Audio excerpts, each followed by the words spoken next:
tanto corporales como espirituales. Lo corporal es muy evidente y lo espiritual también es evidente, pero requiere un poquito de reflexión. Nos damos cuenta viendo las capacidades que tenemos que trascienden lo material, nuestra capacidad de conocer, nuestra capacidad de tomar decisiones libres, nuestra capacidad de amar.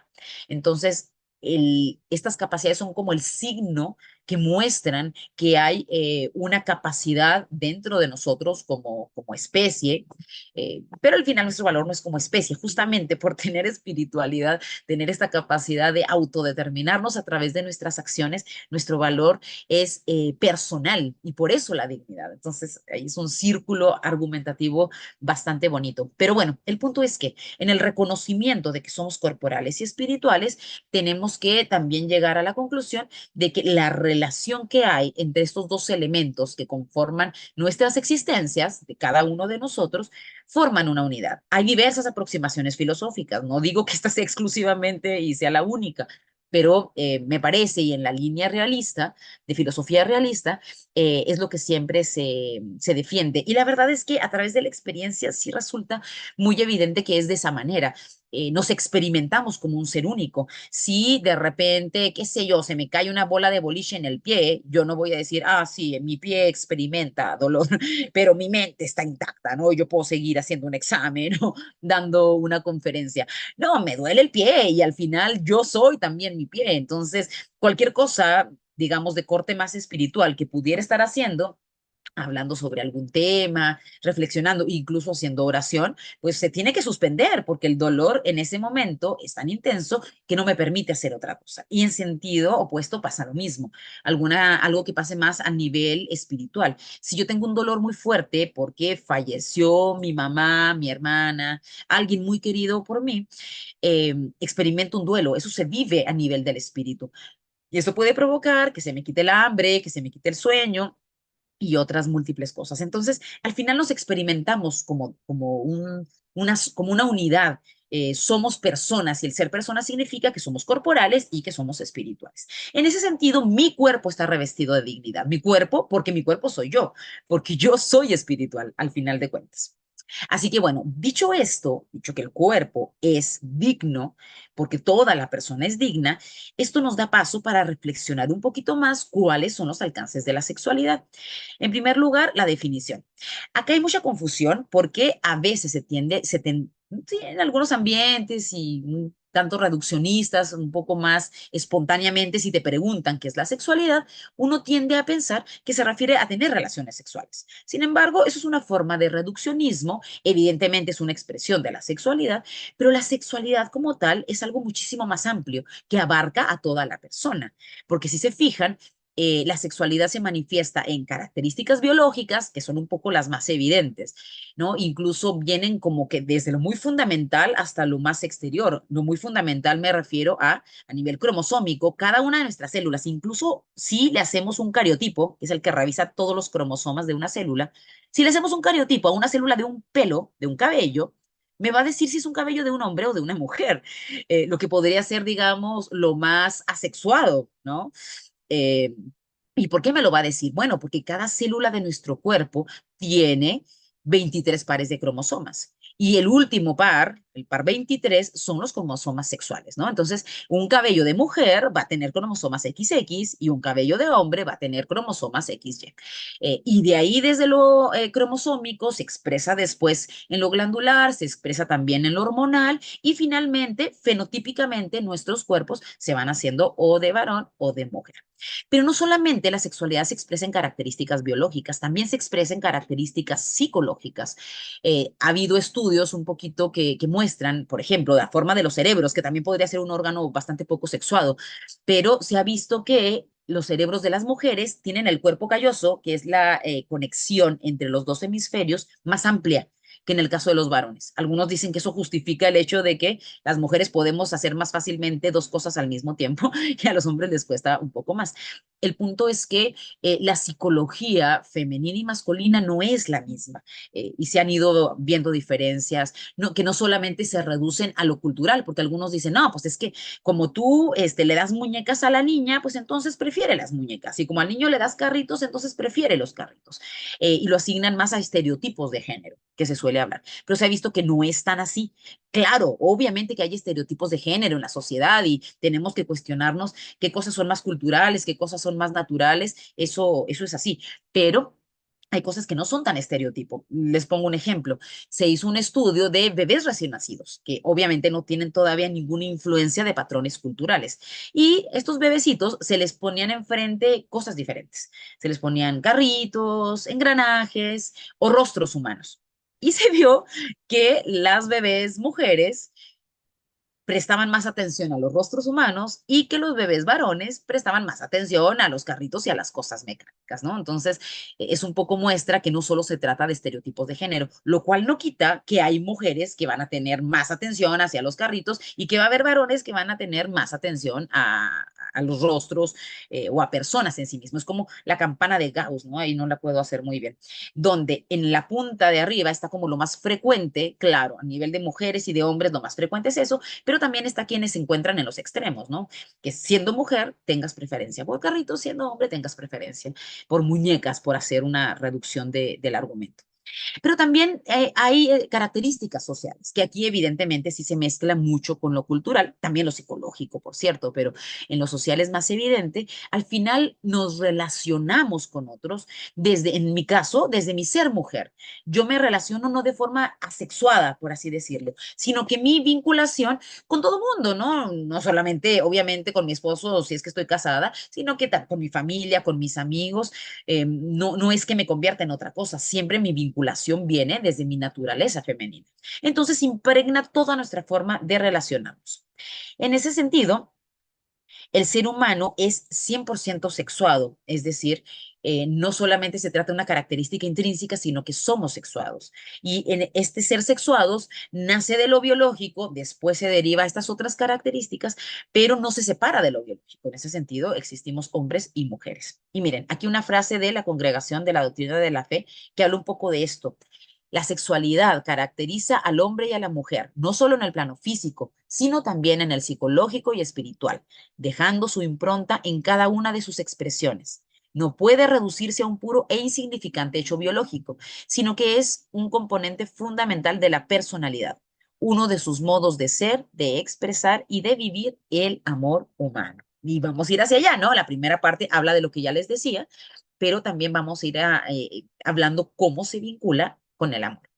Entonces, como les decía, la sexualidad al final no es algo externo, no es como que yo decido tener, dejarme el pelo crespo o chino, según como le digan en su país, que es mi estado natural, o me lo plancho y me lo dejo liso, o me lo dejo castaño, o me lo pinto de rubio, ¿no? Que son cosas más o menos extrínsecas. No pasa lo mismo cuando hablamos de sexualidad.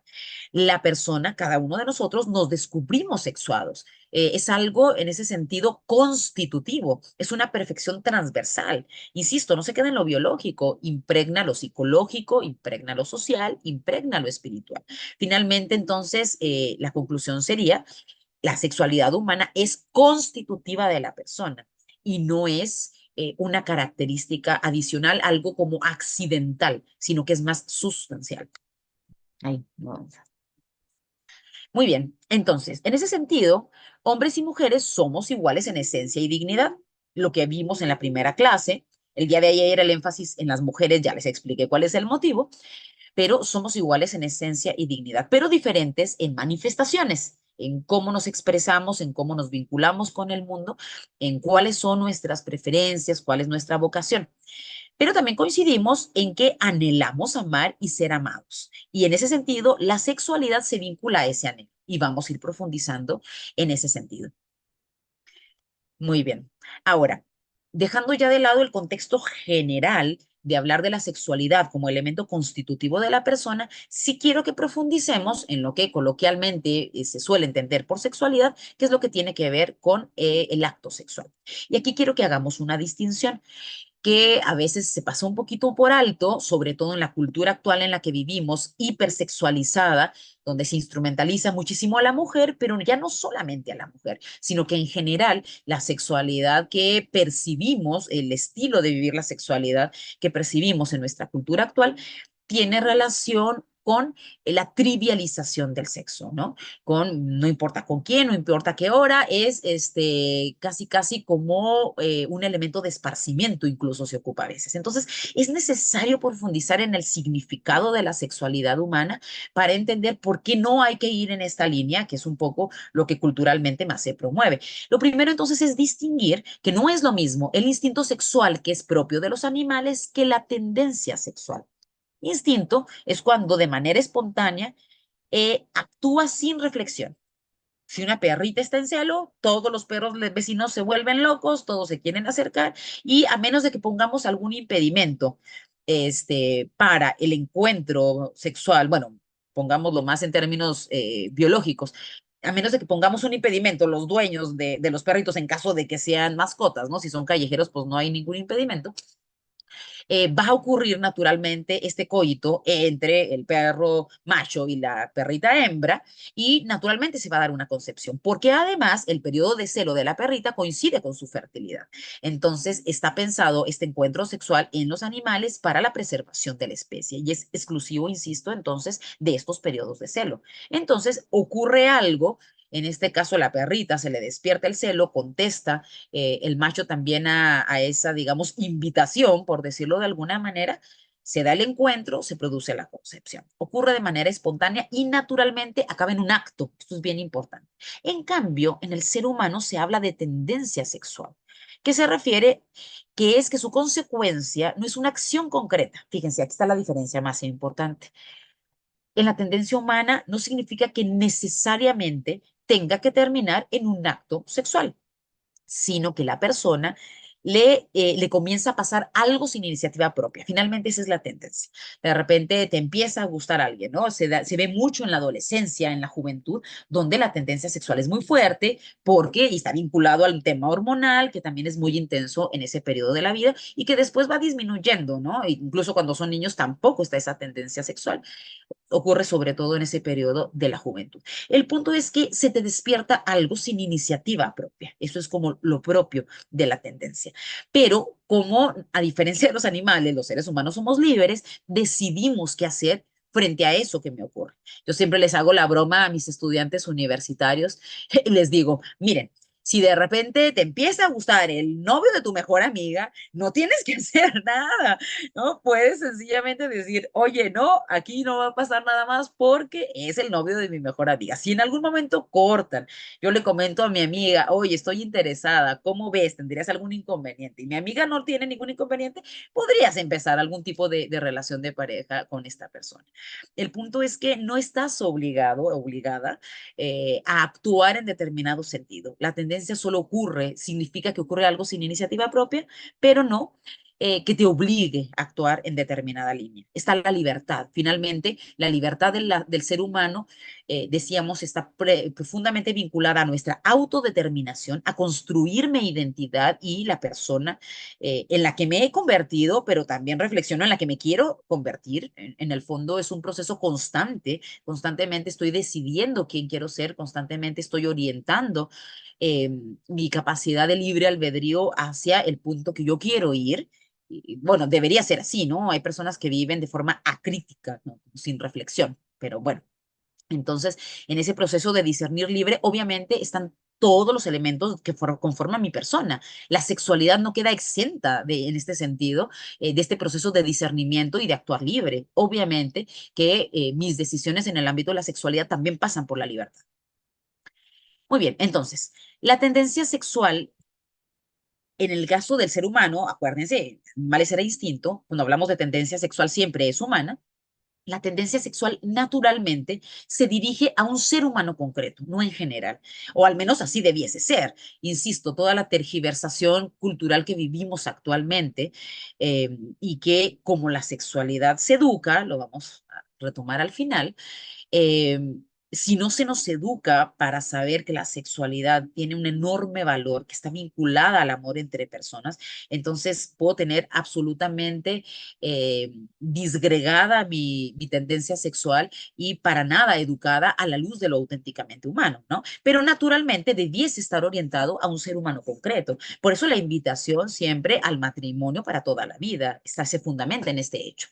Constituye entonces la tendencia sexual el fundamento del amor y tiende a transformarse en amor a través de actos voluntarios de cada uno. Un poquito lo mencionaba Yvonne el martes cuando nos hablaba de la vocación fundamental al amor, que nace primero como una atracción que se vincula aquí a la tendencia sexual cuando se trata de amor de pareja, pero que está llamado a transformarse en un amor más profundo.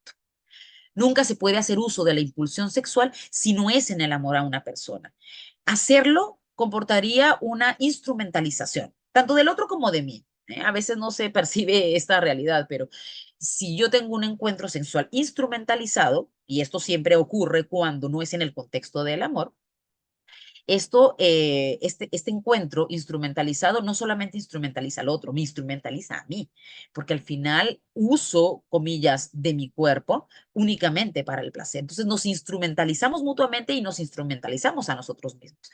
Esto es como la profundidad de la gravedad de esta situación, porque bueno, por ahí, no sé si han escuchado esta expresión, pero me parece a mí que es muy cierta, que dicen la perversión de lo mejor se convierte en lo peor.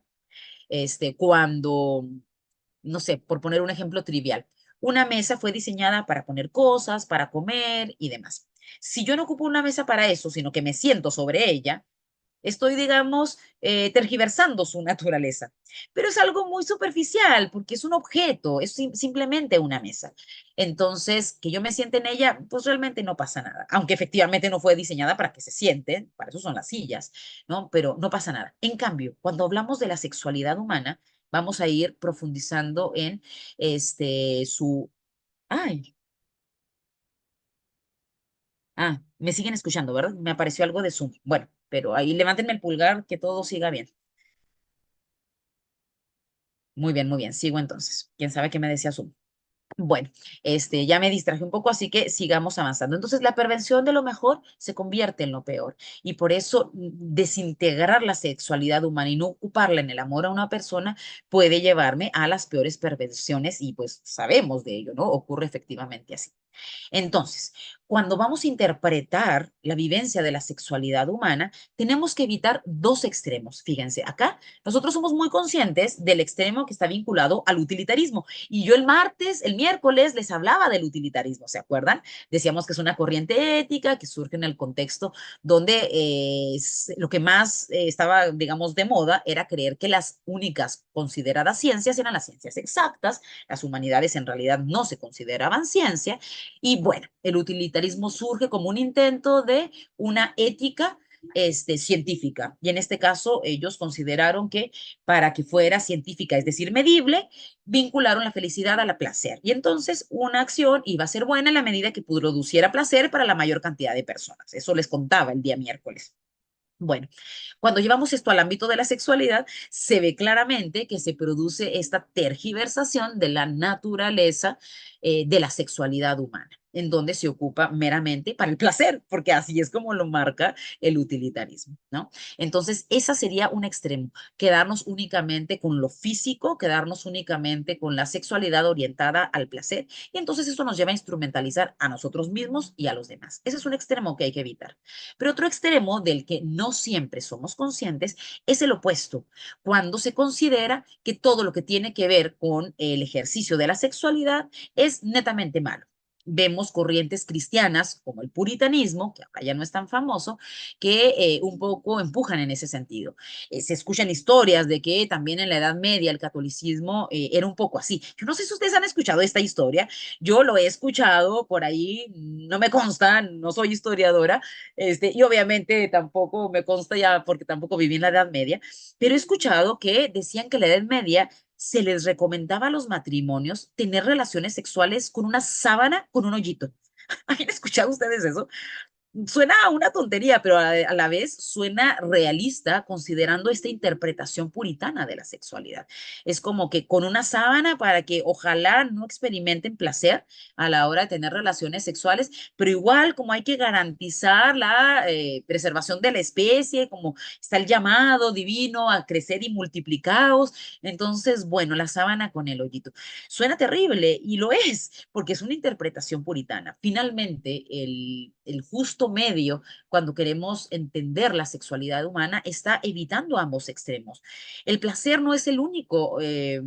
el único elemento importante en la relación sexual, pero por otro lado tampoco es algo malo en sí mismo, es parte de hecho, si nos ponemos a reflexionar un poquito, nos damos cuenta que como hemos sido creados, como somos, es como Dios nos creó. Si Dios creyera que el placer en la relación sexual es malo, pues entonces no se lo hubiera puesto. Digo, no es que se haya equivocado, más bien nos estamos equivocando nosotros en la interpretación que hacemos del placer como algo netamente negativo, sino que va acompañado de. De hecho, fíjense, estaba yo leyendo un pasaje de Amoris Laetitia, del Papa Francisco. Habla, que esto me llamó muchísimo la atención, cómo muchas veces los místicos que han llegado a experiencias divinas muy profundas, vinculan o, digamos, analogan estas experiencias divinas profundas a situaciones no como el amor de amistad, sino que lo analogan como el amor de pareja, donde está presente el acto sexual y el placer sexual. Entonces, digo, a lo mejor tenemos que ahondar un poquito más en el camino de la meditación y de la oración profunda para darnos cuenta la riqueza que hay en el encuentro sexual, digamos, ordenado de un hombre con una mujer que se han decidido comprometer para toda la vida y que en ese encuentro encuentran la plenitud del amor. Bueno, avanzamos. Un poquito respecto del utilitarismo. Aquí el problema es que el medio se subordina al fin y a la gente. Es la actitud justa del hombre hacia el mundo exterior, ¿no? Es decir, hacia el mundo exterior sí debiésemos ser utilitaristas, pero es un problema si se quiere aplicar a la relación entre personas. Es decir, en este caso el medio pues, sería la otra persona, el fin es el placer y el agente soy yo. Entonces, no podemos caer en la utilización de las personas, sino que más bien hay que buscar verdaderos bienes, que en este caso es reconocer la dignidad tanto mía como de la otra persona y encontrar los caminos que conducen a ella. En este caso es el amor auténtico, un amor profundo. Si la voluntad debe seguir el bien verdadero, implica que puede no seguirlo, lo que ya dijimos, ¿no? La libertad siempre está en esta disyuntiva. Yo puedo actuar mal, muchas veces actúo mal, pero estoy llamada a formar mi conciencia, a fortalecer mi voluntad para cada vez elegir efectivamente lo bueno, encontrar esos bienes verdaderos, ya que puedo no hacerlo. Bueno, sin embargo, al unirse en las relaciones sexuales el hombre y la mujer, lo hacen en cuanto personas libres y racionales, y su unión tiene el valor moral en cuanto al amor verdadero de las personas. Esto es una frase textual de el Papa Juan Pablo II, antes de que fuese Papa, cuando estaba... pues yo les he hablado de la norma personalista, que la volví a poner en la diapositiva del día de hoy, se las puse los 3 días. Digo, en un curso de antropología personalista no puedo dejar de recordarles la norma personalista. Pero bueno, en ese mismo libro que se llama Amor y Responsabilidad, donde el Papa Botila profundiza justamente en el amor entre hombre y mujer, él habla de esta frase. Y si se fijan, al final está reconociendo que las relaciones sexuales tienen un valor moral en cuanto al amor verdadero entre personas, como oponiéndonos a este extremo del utilitarismo, pero también al extremo del puritanismo. Está diciendo es que son buenas las relaciones sexuales. Nadie puede dejarse llevar por el cálculo del placer cuando se está en juego una actitud hacia la otra persona. Entonces hay que encontrar este equilibrio. Ni caigo en el puritanismo, ni caigo en el utilitarismo, sino en el amor y en el reconocimiento de la dignidad de la otra persona. Entonces, el sexo compromete nuestra afectividad y posee un alcance espiritual dentro de todo lo humano. Esto es muy importante y es algo que con mucha firmeza hay que transmitirle a los jóvenes siempre en el proceso de educación sexual, que yo más bien le llamaría educación para la afectividad. Al final desde chiquititos es algo que se va educando desde la primera infancia hasta la adultez y obviamente según el grado de desarrollo y los momentos de desarrollo del niño y del joven.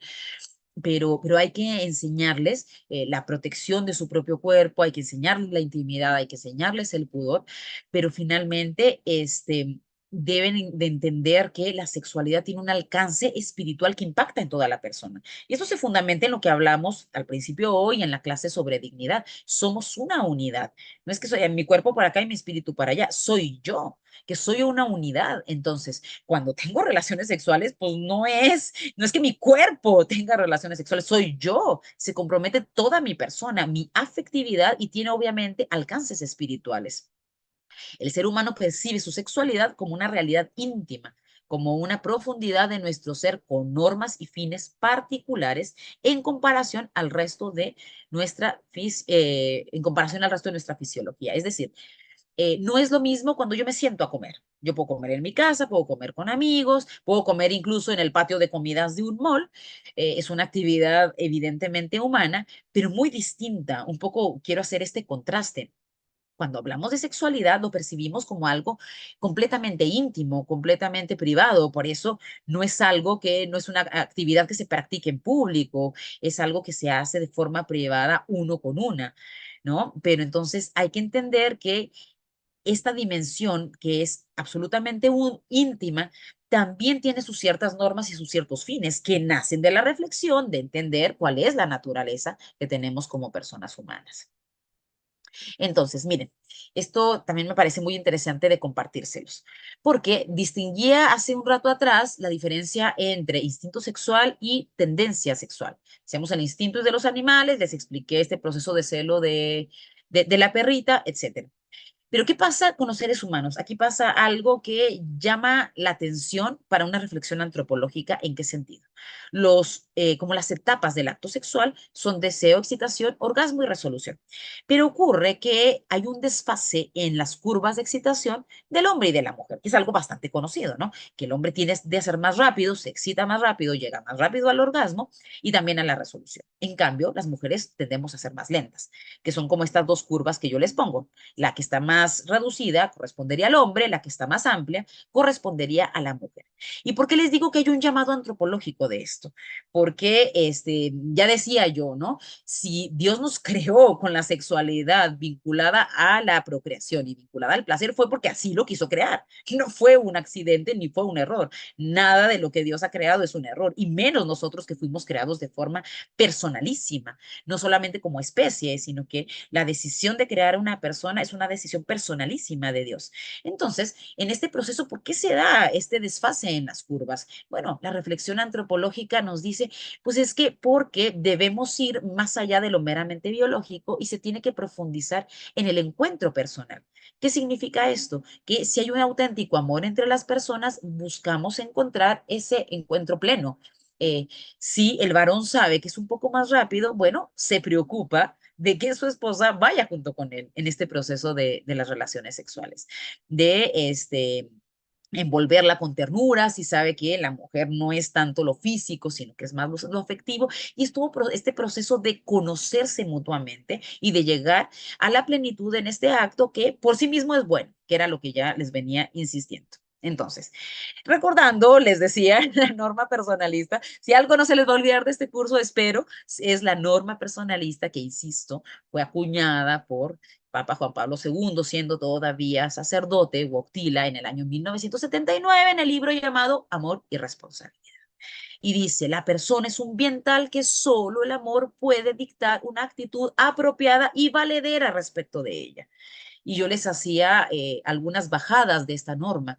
Esto no es válido solamente para las relaciones profundas, como la relación de pareja, la amistad, la relación familiar, que obviamente, principalmente en esas relaciones más profundas, tiene que estar presente la norma personalista, pero también con personas que son más o menos desconocidas, ¿no? El chofer del transporte público al que yo me subo, personas que me topo en la calle o en el supermercado.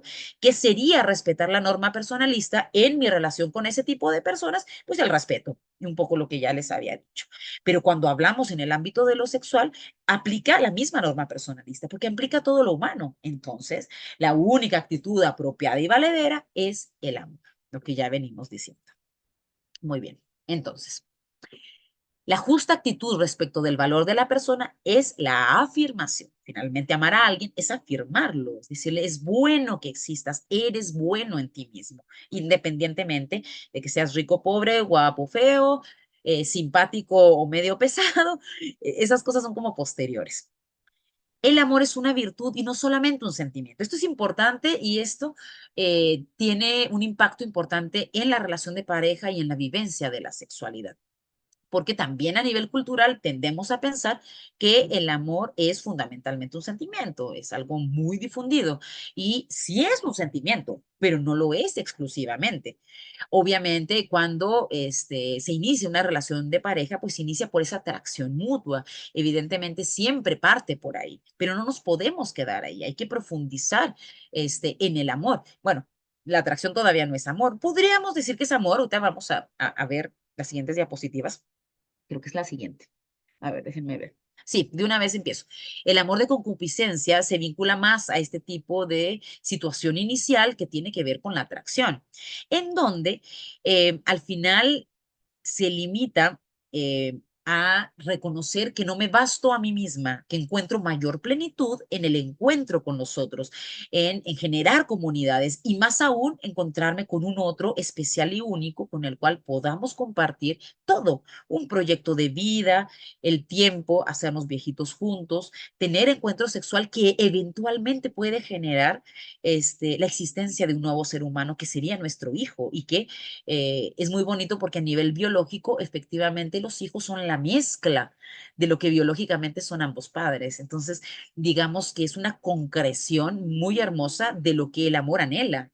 El amor anhela esta unión, esta yo estar en ti, tú estar en mí. Y esto ocurre también en la amistad, no solamente en la relación de pareja. Entonces, el hijo forma esto que es maravilloso. Pero bueno, en la concupiscencia no estamos en ese punto aún, sino que es reconocer que no me basto a mí mismo. Y entonces tengo una necesidad. Y en este caso, en el caso de la relación de pareja, esta necesidad se vincula a mi tendencia sexual. Siento, se me despierta una tendencia sexual por ti, eso significa me gustas, siento necesidad de estar contigo, quiero estar contigo, y se le llama amor de concupiscencia porque resulta de una necesidad y tiende a completar este bien que me falta. Pero es como el punto más superficial cuando hablamos de amor de pareja. Debiésemos transitar hacia un amor de benevolencia, en donde se vuelve un verdadero amor. Lo otro, digamos, es un punto de inicio, es el puntapié, es la primera roca de un edificio. No nos podemos quedar ahí, no hay nada si nos quedamos ahí. El auténtico amor humano está en la línea de la benevolencia. Es decir, que realice su esencia y lo hace cuando se dirige hacia un bien auténtico y conforme a la naturaleza de ese bien. Cuando decimos bien auténtico, es como para tener cuidado cuando tratamos a las mascotas como si fuera una persona digna del mismo tipo de amor que cada uno de las personas me merecen.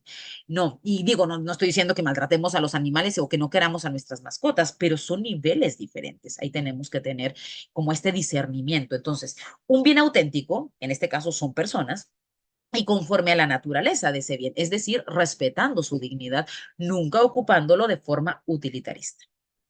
No es suficiente tratar a la persona como un bien para sí mismo, es necesario además querer el bien para ella. Y aquí es donde está el cambio en la benevolencia. En la concupiscencia, me gustas y te quiero porque eres bueno para mí, te experimento como bueno para mí y quiero estar contigo. En el caso de la benevolencia, le doy vuelta a la tortilla y entonces reconozco que tú también mereces el bien y deseo tu bien. Y por eso entonces soy capaz de sacrificarme. Si yo quiero algo en un momento y tú quieres otra cosa, puedo poner entre paréntesis mi bien y hacer lo que tú prefieras y vamos avanzando en ese proceso. La benevolencia, entonces, se aleja de todo interés. Me preocupo auténticamente por tu bien. Entonces, miren, esto que les voy a contar acá son exigencias de éticas de la sexualidad. Me gustó mucho, lo leí en un documento que escribió el doctor Mauricio Besio, que es un doctor chileno, eh, que se desarrolla en la Pontificia Universidad Católica de Chile y me pareció tremendamente interesante. Y miren, se los comparto. Son cosas medio obvias, pero él las enlistó y me parece que para la reflexión resulta muy útil. Él decía, primera exigencia de la ética y la sexualidad, la voluntariedad, donde lo opuesto, incluso están ordenadas desde lo más evidente hasta lo que es menos evidente, digamos, de las primeras vamos a estar casi a nivel social completamente de acuerdo y las últimas ya va a haber muchos que van a estar en desacuerdo con nosotros, ¿no? La primera es la voluntariedad y aquí sí hay un completo acuerdo transversal porque lo contrario a un acto sexual voluntario pues es la violación y evidentemente eso no solamente se rechaza a nivel cultural, sino que está penado por la ley.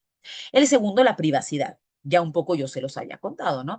Como el acto sexual es un acto profundamente íntimo, requiere esta privacidad, de encontrarnos solos, de no ser observados.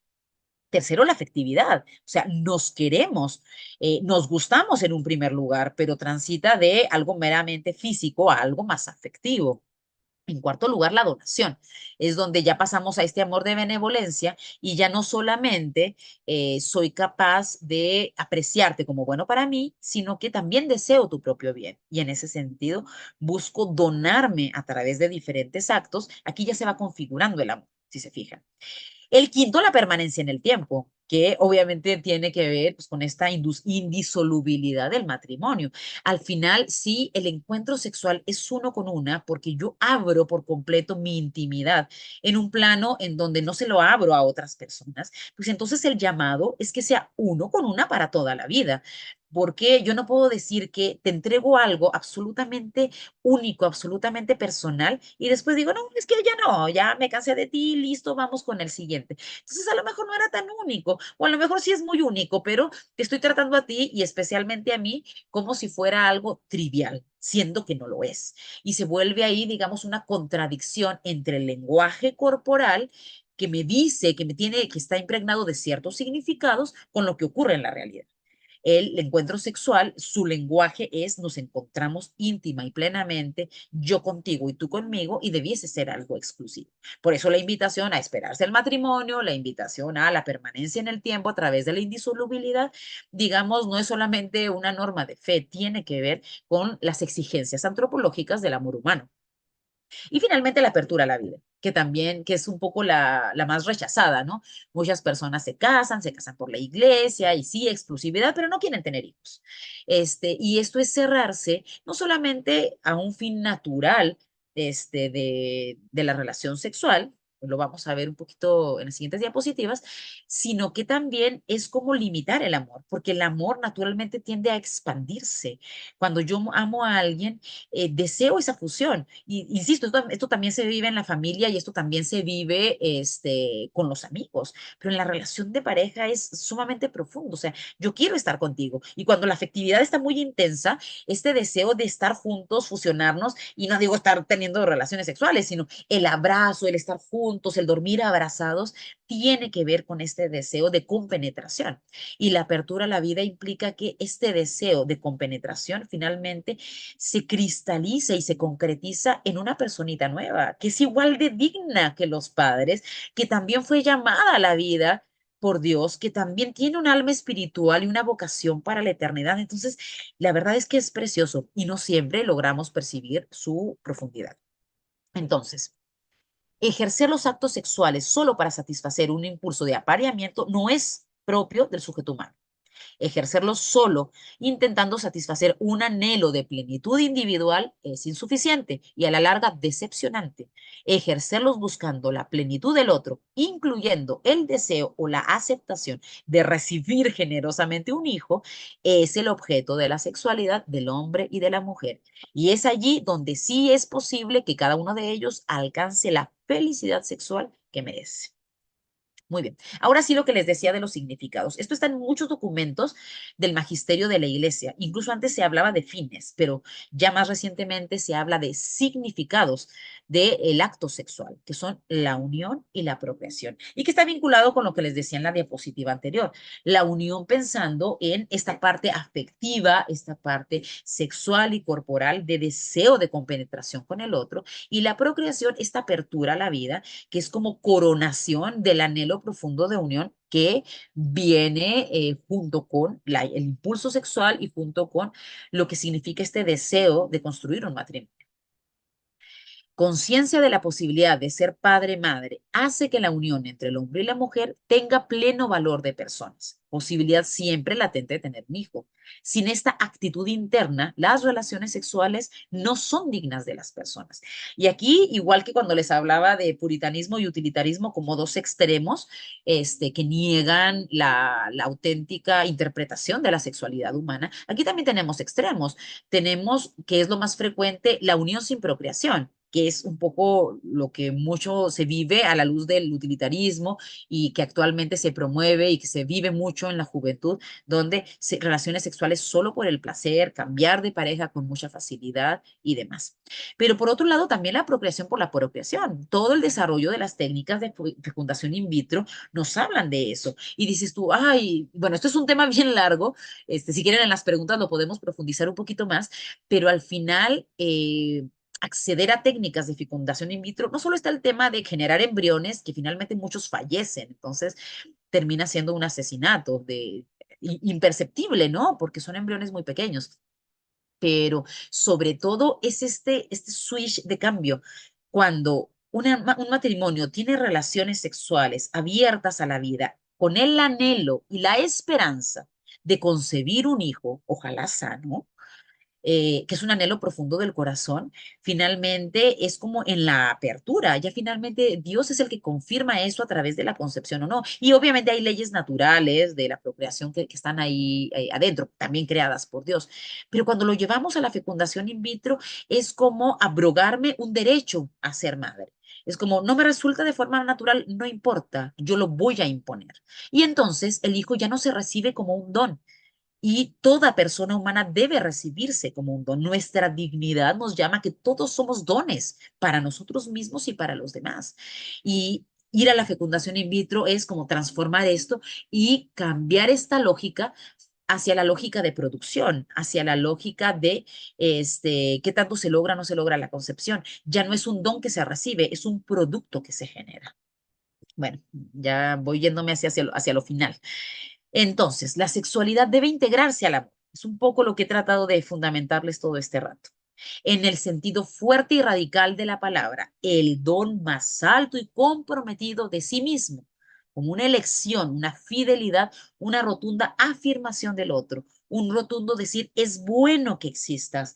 Y no solo es bueno que existas, a mí me llena de gozo tu existencia y deseo entregarme a ti y tú entregarte a mí.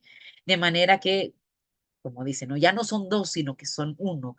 Uno en sentido físico, que se genera en la relación sexual como una unificación de las dos personas, pero también en espíritu, ¿no? Vamos caminando y construyendo una vida juntos. La dignidad del acto sexual permanece en la medida en que está en conexión con el amor y abierto a la vida. En esta medida se respeta la dignidad del nuevo ser humano que es engendrado y que nunca será un error de un método anticonceptivo. Esto también hay que tenerlo bien claro. Claro, a veces se llega al mundo, los papás a lo mejor no te estaban buscando y simplemente llegas. Cuando se da esta apertura a la vida, y bueno, aquí nos podemos meter a tema de métodos anticonceptivos, ¿no? Los métodos naturales mantienen esta permanente apertura a la vida porque cuando no se quiere ser padre, bueno, se evitan las relaciones sexuales en periodo fértil. Entonces, tú tienes esta plena conciencia de que tu sexualidad siempre tiene la posibilidad de concebir un hijo. Y en cambio, cuando se ocupan otro tipo de métodos más permanentes o más artificiales, esto se tiende a olvidar. Entonces se desvincula y un poco se desvirtúa la profundidad de lo que es el acto sexual. Entonces, ay, ya, voy súper rápido, de verdad que discúlpenme, pero bueno, en las preguntas ya podremos profundizar un poquito más. Dejo ahora la sexualidad de manera general, el acto sexual de manera particular, y quiero hablarles un poquito de género, que también nos invitaba la clase del día de hoy.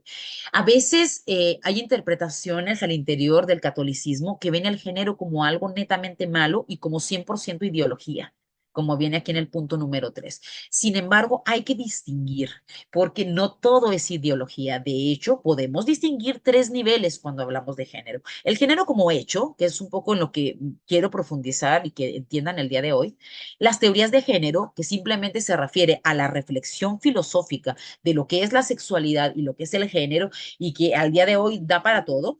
Todas las interpretaciones de las ideologías de género finalmente se basan en alguna teoría de género que la asumen y entonces la difunden a nivel político de forma súper fuerte. No voy a profundizar ni en ideologías ni en teorías, porque lo que más me interesa, porque hay mucho desconocimiento al interior, sobre todo de los católicos, es que el género como hecho también es una condición, es decir, los seres humanos tenemos, como tenemos naturalmente sexo, sexualidad, sexo que se refiere únicamente a lo biológico, y sexualidad, que es este paraguas más amplio del que ya les hablé, en la misma medida tenemos género.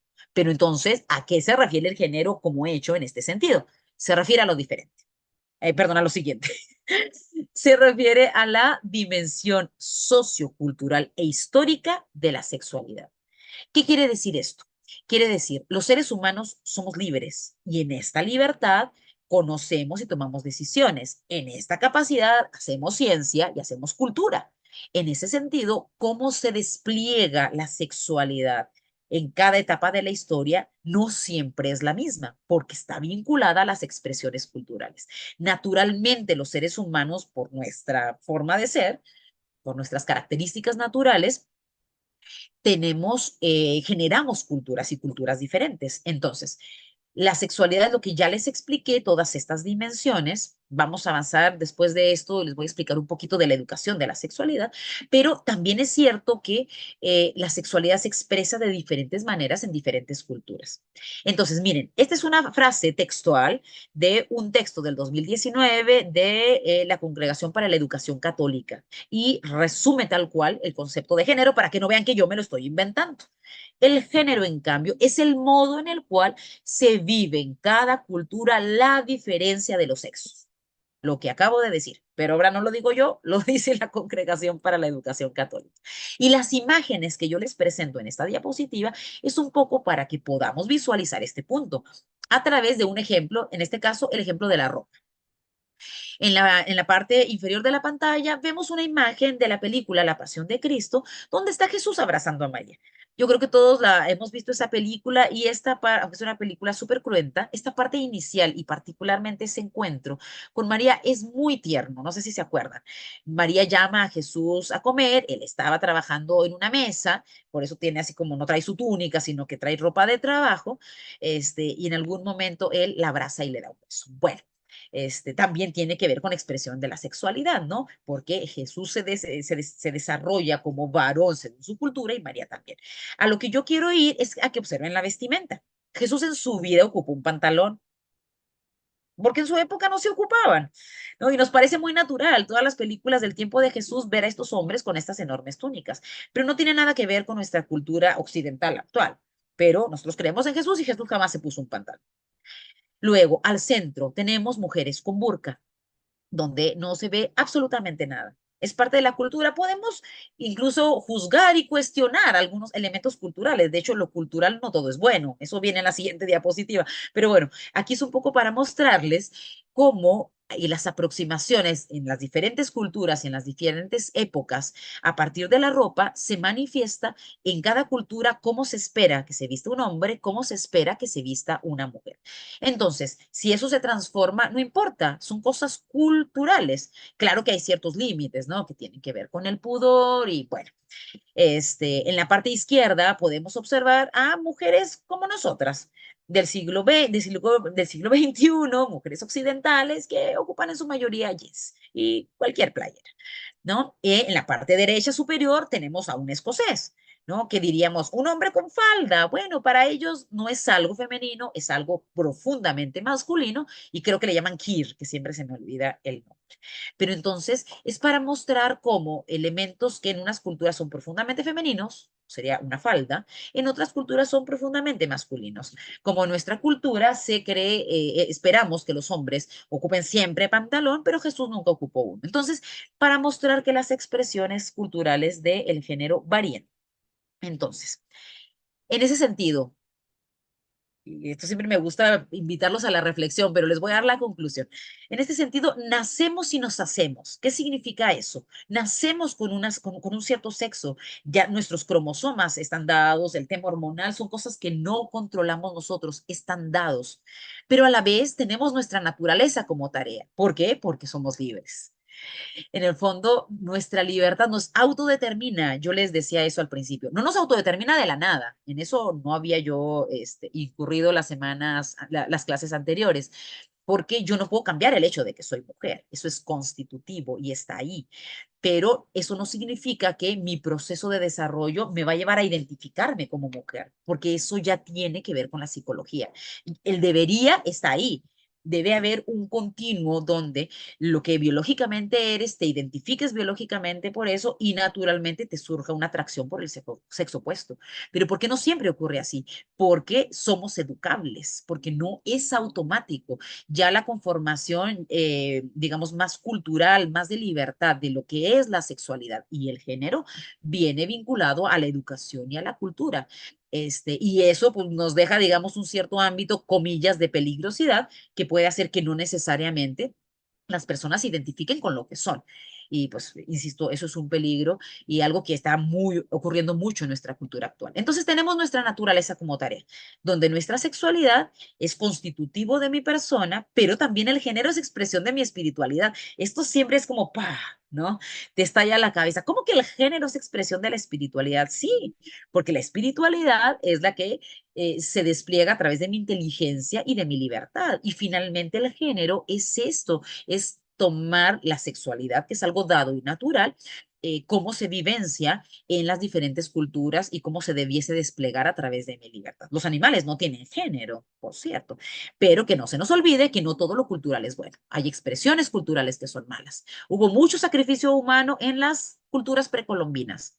Era cultural, pero no por ello era bueno. Entonces, tenemos que reconocer que el género existe como expresión cultural de la sexualidad en cada época, en cada cultura, pero no toda expresión va a ser afortunada. Muy bien. Entonces, ya para ir cerrando. La sexualidad se educa, pero por supuesto, ese ya se los acababa de decir y se los adelanté, ¿no? Acá se los planteaba como pregunta.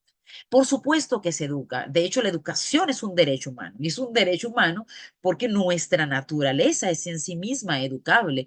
Ningún niño, miren, les pongo un ejemplo terrible. Hace unos años en Chile salió en las noticias a la que denominaron la niña gallina. ¿Por qué la denominaron niña gallina? Porque la familia, en lugar de tenerla en la casa, la tenían en un gallinero. ¿Cómo creen que se comportaba la niña? Pues obviamente que como gallina. Cacareaba, caminaba como gallina, ya era más o menos grandecita, ya era para que hablara y otras cosas, pero nuestras capacidades superiores no se despliegan si no es en el contacto con otros como yo. Por eso se habla tanto de la lengua materna, ¿no? Que es la que yo aprendo en primer lugar. Y por eso personas que aprenden dos idiomas al mismo tiempo, porque en su casa se hablan de los dos, tienen una comprensión muchísimo más profunda de esos dos idiomas que cuando uno aprende después ya de grande un segundo idioma. Entonces, somos naturalmente educables y la sexualidad no está exenta de este proceso. Y por eso es que, pues, no siempre llega a buen puerto, ¿no? Entonces, en este proceso de educación de la sexualidad, la idea, el norte, la brújula es que existe una coherencia entre el plano físico, entre el plano psicológico, el plano cultural y mi libertad. A final de cuentas, debe haber una integridad de todo lo que soy como persona. Voy creciendo, se va desarrollando mi cuerpo, obviamente van apareciendo a nivel físico caracteres sexuales secundarios, se va desarrollando mi libertad, voy siendo capaz de tomar decisiones más en conciencia. Cuando era chico decidía qué ropa me voy a poner, a los 18 decido qué carrera voy a estudiar, decido con quién me quiero casar o si no me quiero casar. Del mismo modo que se va desplegando mi capacidad de libertad en diferentes ámbitos, ocurre lo mismo en el sentido de la sexualidad, pero con un peligro, que culturalmente tenemos muchos ataques contrarios. Vivimos una cultura que se opone mucho a la comprensión profunda de la sexualidad que yo les acabo de compartir. Vamos a contracorriente y nuestros jóvenes están inmersos en todo eso. Entonces, nunca como ahora ha sido un tremendo desafío la educación de la sexualidad, que como les digo, yo prefiero llamarla educación de la afectividad, justamente por esta vinculación profunda que debe haber entre la sexualidad y el amor. Muy bien, ya. Y de nuevo 57 minutos de Joaquín, lo hice. Así que bueno, quedo atenta a las inquietudes que puedan tener. Espero haber dado un poquito de luz en esta rapidez acerca de este tema tan complejo, porque culturalmente está muy en contra, pero a la vez tan hermoso como lo es la sexualidad humana. Karina, muchísimas gracias por esta tremenda presentación. Con este gran broche cerramos la parte